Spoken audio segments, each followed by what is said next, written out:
My name's Jane Moore and I'm a professional gardener, but today I'm inviting you into my garden to show you a few ideas, hints and tips of what to do to get your garden blooming brilliantly this spring.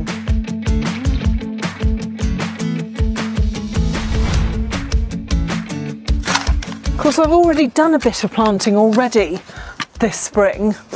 I've put in this dogwood where I took out a shrub in the winter. But I've left a few of these other plants to put in. I've still got this bit of a gap here. And I've got this herbaceous plant, which is a nettle, part of the nettle family. And I've had it soaking in this bucket overnight, so it's really nice and moist. And that is the crucial thing to remember with spring planting, is you want to put your plants in a really good tip-top condition. I've dug myself a nice hole, and look at that plant, look at those fantastic roots. And I'm just going to tease them out a little bit to get them off to a good start so they start all spreading about. And then I'm going to pop it into the hole with no more finesse than that, really. Pull all the soil around and firm it in. You can either do that with your feet or with your hands. And then once I've got it in, I'm going to give it a final little water with what's left in my bucket. Of course, I have still got some big gaps in my borders, and one of the easiest ways of filling them up is with little plants like this. In true Blue Peter fashion, here's a few I've sown earlier. This is a little thing called Sweet Rocket, and it will do exactly what it says on the tin and will rocket away and fill my borders with lovely, lovely, sweet smelling mauve and white flowers. It really is one of my favourite annual plants to grow. And as with all of these things, you've got to watch out in spring for the watering. That is absolutely crucial.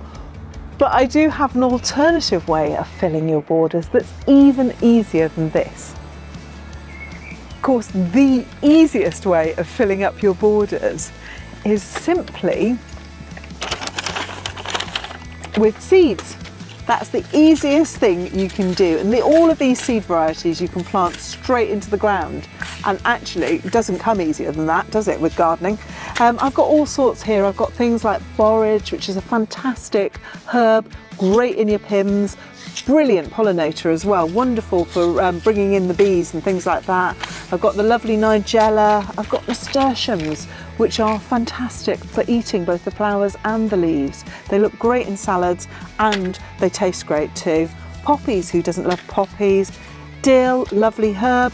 Californian poppies, and even things like wild rocket. But the one I'm going to put in today is probably one of my favourite ever plants. It's one of the first things I ever planted as a child. One of the things that got me really into gardening. It's a thing called nigella, but its common name is the most beautiful name. It's Love in a Mist. And this one is one called Persian Jewels, which is all different colours.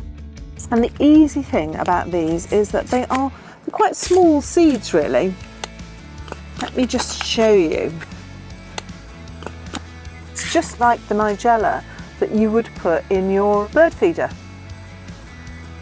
And the great thing about these is that you can literally sprinkle straight onto the ground and they will just pop up very freely. And the lovely thing about nigellas, if you let it go to seed, go to the lovely seed pods, then you'll never ever be without nigellas again.